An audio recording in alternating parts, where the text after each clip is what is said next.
Ciao, welcome back to Geriatric Alpha Runt Productions. My name is Garp here on YouTube and across all the major platforms. As I've mentioned before, I think I've got a presence now on TikTok, Instagram, Facebook. Got a young kid helping me to do some optimization. Not really sure what the end game is on this. Nobody's trying to become famous, but hey, if we got a sponsor, made a little money doing this, what the heck? Wouldn't hurt. I've enjoyed interviewing people, especially friends like today. I got John Friedlander for our part 3, and we're going to talk about some fun stuff next. I think our next subject, we're going to talk about fitness. I'm just going to go ahead and rat us out right away. I'm 55, and I just assumed that you were my age, and you told me that you were older by a few years, which, again, is just a testament to, like, you're making good choices. Tell me about what your fitness regime is, how you live, right on, how you look so good. Well, looking so good, apparently I fooled you, but I really enjoy exercise. Over the years, I've learned what works best for me. As I've aged, I've had to adapt and adjust, like all of us. I didn't really grow up very athletic. I was a spaz, and a spaz with asthma, actually, which is a unfavorable combination. But as I got into my 30s and 40s, I found that I, at the time, really loved running and lifting. And as I aged beyond that, running kind of fell away, and I started to work with trainers more on strength and conditioning. And what that looks like today and for the past several years is primarily kettlebells for strength, with some trap bar deadlifts, not every week, but a couple of times a month. For primary strength and conditioning is right now a mix of the Rogue Echo bike, the Rogue rower, and skipping rope. And between that, I mix in body weight, which is as simple as pull-ups and body weight squats, and just using my body in space. And also some hand balancing. I've done a little yoga, learned some calisthenics from some great trainers in New York over the years. Love being upside down, love being in a handstand. As I said, I'm a spaz. Grow up a spaz, stay a spaz. I need the wall for the handstands, but being inverted seems to loosen up my back in ways that nothing else does. I do a fair amount of flexibility work, which I think used to be called stretching. So that's it primarily. I work out typically once a week with a kettlebell trainer named Jeff Sokol, who I trust intimately. We do pretty hard programming for kettlebells for strength, and then the rest of the week I mix in conditioning and body weight and whatever else. Lately I've been getting into rowing a little longer than typical, but I'm just starting to learn what real technique for rowing looks like. I love yoga, don't get there much.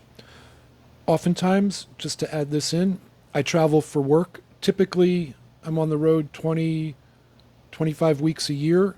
It's a lot of hotel gym workouts. That sure is. There's not that much you can do with dumbbells, but I found a lot of very interesting things to adapt from bodybuilders that really kind of suit the kettlebell dynamic. But again, I travel with a jump rope. I have a resistance band that I use just for opening up muscles. And then, burpees and lunges and all that stuff in the hotel gym. Even if it's only 20 minutes, it's 20 minutes that's better than 0 minutes. Anybody who really works out knows that if you work out for 20 minutes for real, that's a long time. Just like try and box a bag for 20 minutes, try and run for 20 straight minutes. It's like a long time if you're going to roll with a rush. I mean, I love the way people are always like, I run 6 miles a day. And I'm like, I always sometimes want to go, bullshit, dude. That's a long way to run. I mean, running a mile is a big deal if you ask me. So you mentioned Rogue. What's Rogue? Rogue is a fitness equipment manufacturer, and they make the Echo bike. It's an air bike, very similar to the assault bike. Yes. I have had the privilege of owning both and using both in different gyms. I seem to really respond better to the Rogue Echo bike. If I could only have one piece of equipment, that would be it. But I do treasure my kettlebells. Best investment I ever made was getting sets of kettlebells and being able to use them. There's something about the fluidity and the mobility of working properly with proper technique, proper programming that really speaks to me. I'm just not a barbell kind of guy. It doesn't. It's not something I've ever taken to. But I will tell you, trap bar deadlifts and very lightweight on a trap bar overhead press, pretty good. You know, I have never done the kettlebells, but hearing you talk about it makes me want to like find out more and give it a little bit of a try. Were kettlebells kind of something that were part of the big, what do they call the fad that's kind of died out now, where they cycle around and they do CrossFit? CrossFit, yeah. Didn't they do a lot of kettlebells in CrossFit? The advent of, to my understanding, the advent of kettlebells in the U.S. preceded CrossFit by a lot. A fellow named Pavel teamed up with Dragon Door to popularize kettlebells and the proper use of kettlebells. And that man, Pavel, deserves tremendous credit. So does Dragon Door as an early equipment manufacturer and sort of proponent of fitness, both body weight and kettlebells and other implements. But my understanding is CrossFit started sort of in the early 2000s, maybe 2004, 2005, and adapted a lot of various proven techniques from different dynamics and created a high demand, high performance standard that still continues to this day. They've had their ups and downs, but it's indisputably effective if you enjoy that type of exercise. So, me being 55 and doing jujitsu and being around other athletic guys, I noticed that a lot of my friends are on TRT and peptides and all these things, and I just haven't quite got there yet. I think that at some point I will want to go there. I'm just kind of fearful of it with my my background with being a really addictive person, that if I am supposed to use this microdose every day, that it's going to turn into like, well, it's a microdose, you better give me two. Yes. And then I'm 55 and I'm dependent, and then maybe when I'm 70, now I'm like a hormone junkie, and it's like, here I am really at the time maybe when I should be starting, and instead I've been on it for 15 years abusing. I don't know. I mean, I guess also growing up in the time that I did in the 90s, there was plenty of steroids around. I mean, bodybuilding was not something that was not happening in the 90s and 80s, for crying out loud. So I always managed to skirt that one. Any thoughts or just opinions on that one? Please tell us. I do. And just to circle back to your self-admitted lack of experience with kettlebells, open invitation.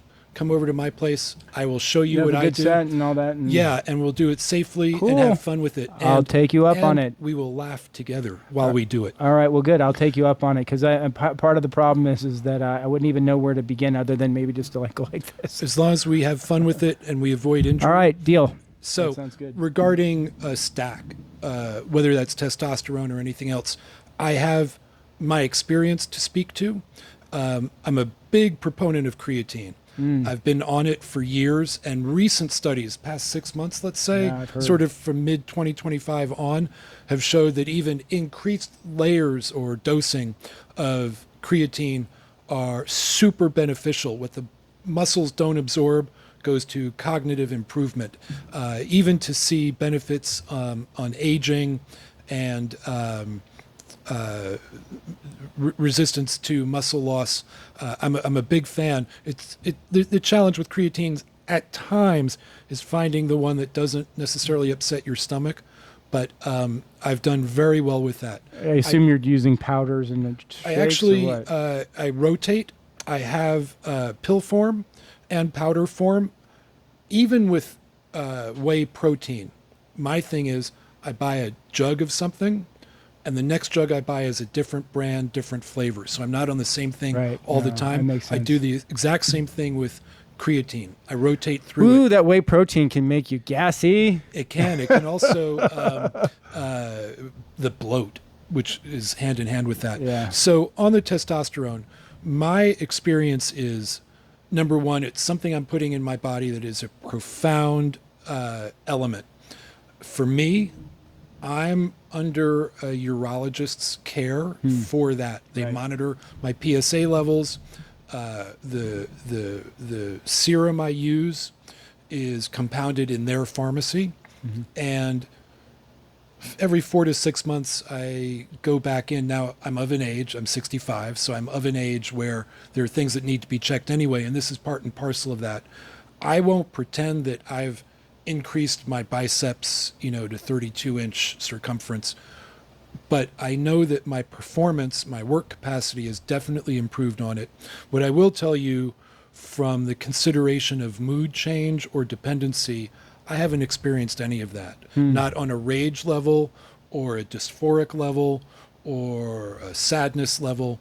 And stopping it, whether it's because I'm on a 2-week trip and don't want to travel with syringes, or it's just time to cycle off for a week or two, I haven't seen tremendous fall off. There may be some fatigue, low level fatigue associated with stopping a course of treatment, but the science is very, very well ingrained and very elaborate. And I also, as we were talking in the earlier segments about the trust between humans, I trust that medical provider implicitly. And I trust the material I'm putting in my body. But I'm also not shy to back off if I need to. At 65, I look for advantages that are proven and that are safe. So my stack is basically creatine, testosterone, and protein, and that's it. There's certainly a lot of other things out there that I could be trying. You shoot into your belly? I alternate belly, thigh. Okay, interesting. And Does it hurt? Be honest. No. Significant. Were you scared initially doing it? Yes, because I had no experience with needles, Right, and I right. needed to be shown how to do it. Part of it, for me, honestly, is because I'm like, oh my god, there's no way I'll ever be able to like shoot myself in the needle. It's it actually becomes nothing's easy, and I don't take it lightly. I'm very attentive when I'm doing this, both by dose and administering.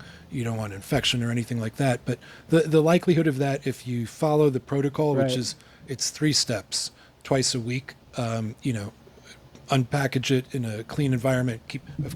Number 1, clean your hands. Right, Number sure. 2, have alcohol wipes or swabs available for the site you're administering and for the vial. And you just practice caution.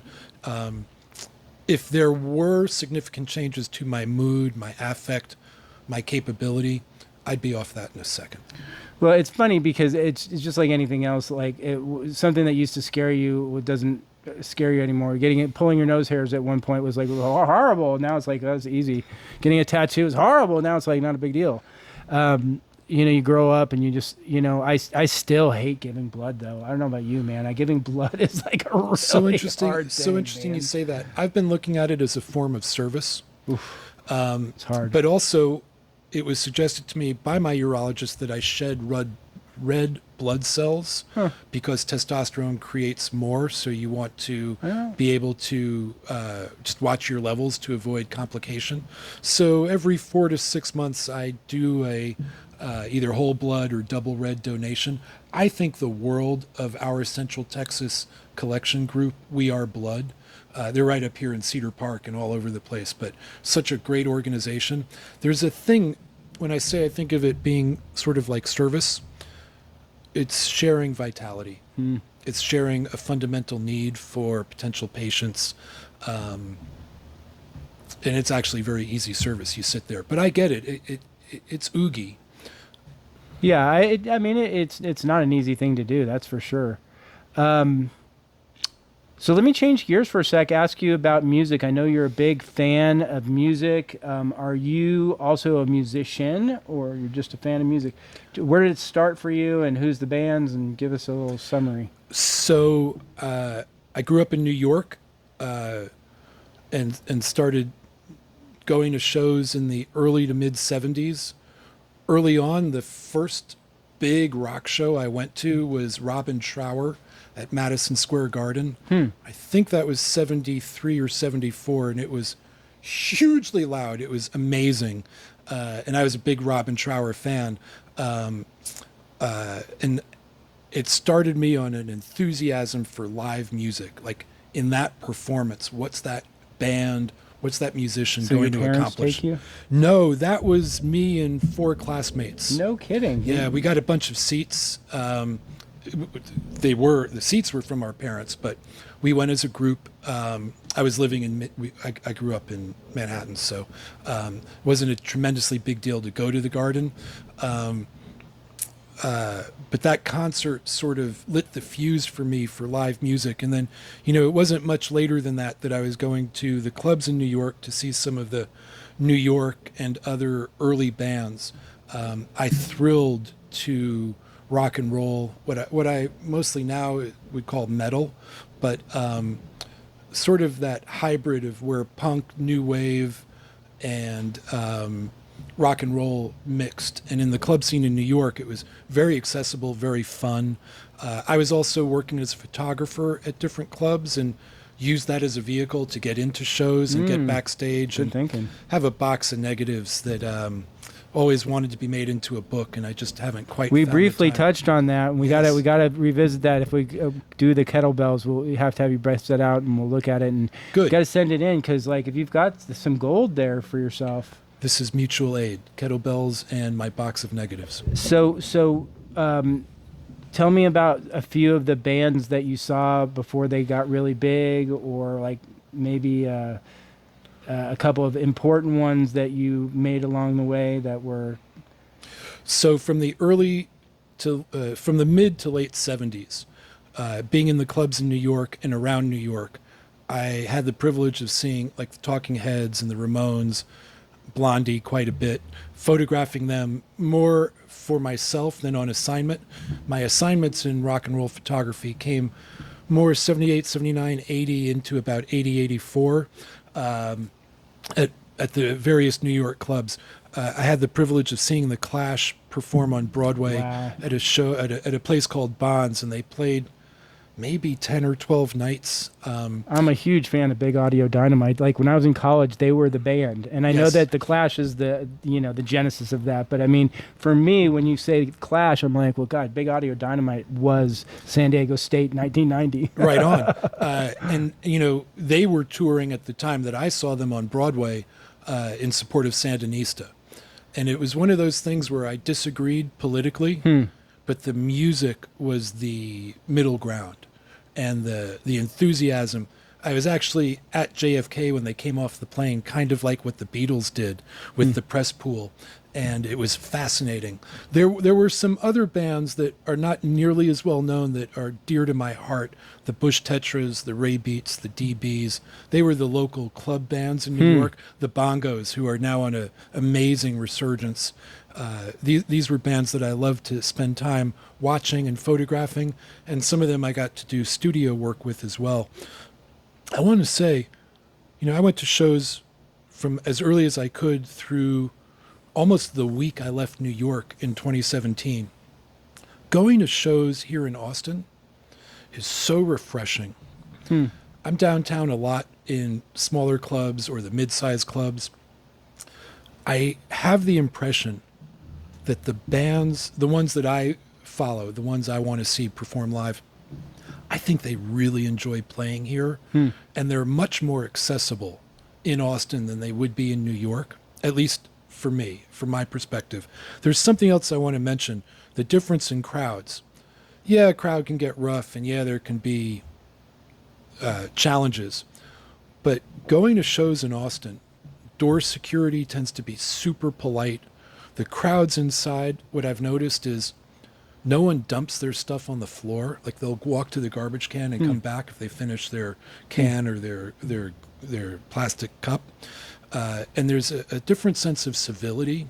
And I'm not trying to romanticize it, but it seems pretty universal, whether they're outdoor shows, the smaller stadium shows, the club shows where I am a lot.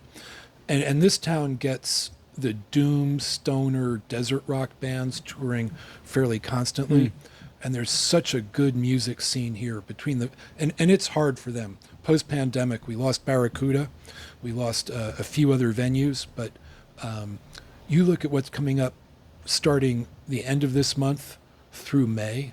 The tour schedule in Austin is it's so vibrant and so many great bands coming through. When they say it's the live music capital of the world, that's kind of is that realistic, or is that just like...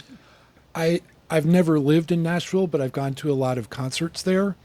I've never lived in New Orleans, but I think there's tremendous live music there. It might be more of a narrow slice of that culture's music, but I think what calls for that to perhaps be a supported statement is that the sort of breadth or scope or diversity of types of music that come through here. Just in the last 6 weeks, I've been to the Austin Symphony Orchestra. I've been to some performances that are not rock and roll, and I've been to about 3 rock and roll shows. And it's just an easy place to go out and hear music, grab dinner before or after, very low key, parking's a bitch wherever you are, right? But apart from that, it's a ton of fun. So I don't know why I feel like I want to tell you this, but Taylor Hawkins went to my high school. He was a couple of years younger than me, and his sister was actually in my grade. And I remember him always being a musician, but never thinking much of it. And then here he goes on to become this iconic musician. And yeah, it's just kind of funny how that works. Have you gotten a chance to meet any of your idols along the way, or? And I wouldn't call them idols. They're musicians whose work I listen to a lot, but yes. And my favorites are smaller bands, in that doom, stoner, desert, metal, sort of, vertical. But, since I've moved to Austin, I've met and developed friendships and relationships with more musicians than I ever did for 50 plus years in New York. And sometimes it's just a very casual statement or the chance to shake hands before or after the set, let them know what I think of their new album or what moved me or what song I hope they'll play. But even beyond that, through Instagram and I just find they're very accessible. And I never would have thought I'd be able to shorten the distance. Certainly, when I worked in photography, I had a chance to meet some very prominent, very visible rock and roll musicians. And some of them were genuinely great people to work with. But it was never about, how famous they were. It was whether I liked the music or not. Fair enough. I don't know what I'd rather be, a rock star or a famous athlete. They're both pretty... I think I'd rather be a rock star, though, because it's just all fun. Yeah, you got to perform, but you don't have to go out there and do it like an athlete does, perform. It's funny because I guess the reason I'm even saying that as a segue is that I have a 10-year-old son, and it's not that I am pushing him into athletics, but we all kind of dream that our son's going to take to football and become the quarterback and wave the Tom Brady trophy for you. And, Dad, I did it for you, and I guess that's not going to happen for me. But he's taken an interest in music, and I think that's really great. I'm hoping that, and again, I'm not fantasizing that he'll become a famous rock, but it's interesting because your mind automatically goes there, and it's like, I think, okay, I'm glad he's finding an interest in music, and then I think right away, like, oh gosh, I hope he doesn't find that aspect of music, because we know that music, just like athletics, it has unfortunately a lot of drug and alcohol issues. And so interestingly enough, with us both being older and not being big drinkers, how do you, because you briefly brushed over it when you said in Austin you don't have problems and stuff, but I mean, it's got to take a little patience to be out late at night sometimes with these crowds. I mean, most of the shows I go to are not, 2,000, 3,000 people. Dead Kennedys anymore. Exactly. But, where I, as a security professional, where I find I have to be most attentive is leaving the venue. And sometimes I go to shows alone, and sometimes I go with other guys or my wife. Sometimes I take my son.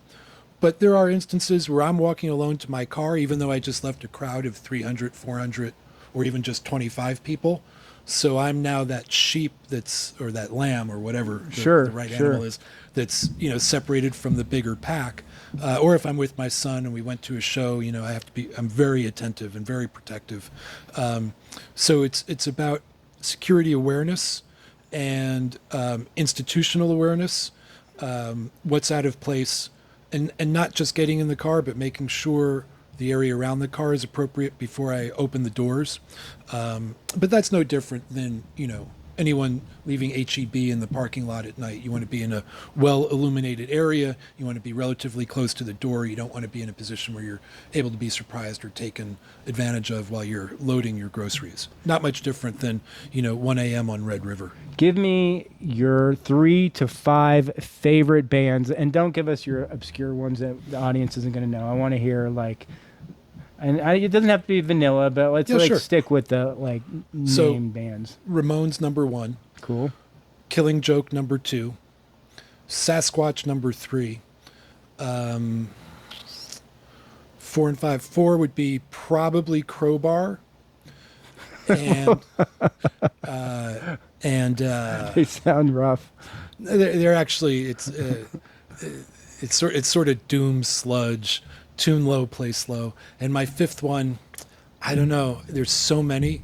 I think right now there's an Austin band led by a singer named Ryan Garney, who's become a friend and who promotes Ripplefest, and his band is High Desert Queen, and they've been on very, very frequent rotation.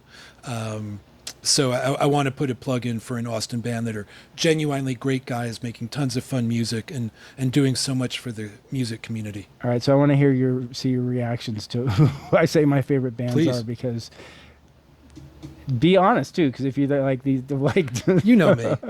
I'm a big fan of Everclear. Sure. I have all their albums. I love them. Eagles are all-time favorite. We're talking the whole breadth of music. All right, Everclear to Eagles. We're very Southern California right now. Fair enough. Who else could I tell you would be? I hate to say Jack Johnson. As far as just being an all-time favorite, you can just play that music. Very skilled songwriter.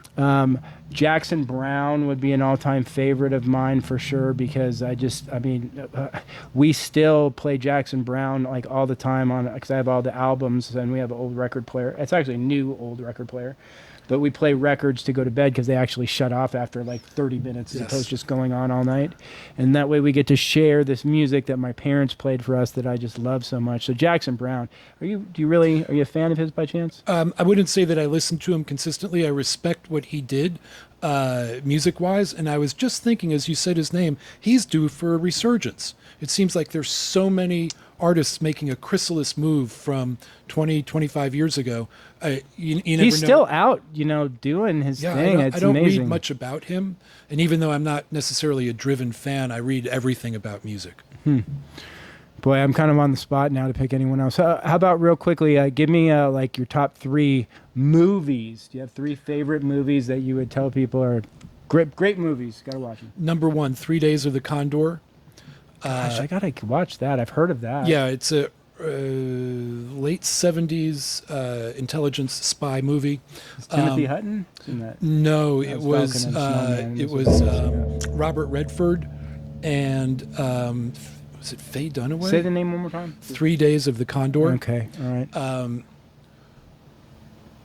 Charlie's Heroes. Am I getting that wrong? The World War II movie with all of the old stars. I might be saying the name wrong. Forgive me. And then, if I had to pick a third, I'm somewhere between Planet of the Apes and Quest for Fire. Oh wow, now I can dig that. I want to say I remember Quest for Fire. I wanted to see it. I remember what a fad it was, but my parents didn't let me see it. And then by the time I got old enough, it just kind of went off the lexicon. But I know exactly what movie that is because it was such a big, Yes. yeah. And I did nail it. It was Charlie's Heroes, and it's one of my favorite World War II movies. Funny and poignant. Good movies. Okay, cool. boy, so we've talked music, we've talked fitness, we've talked music or movies. I think maybe it's a good time to wrap it up. I've had really enjoyable time doing some talking today. If you've enjoyed it also, please like, subscribe, share it, and come back and see us again in the future. Thanks so much.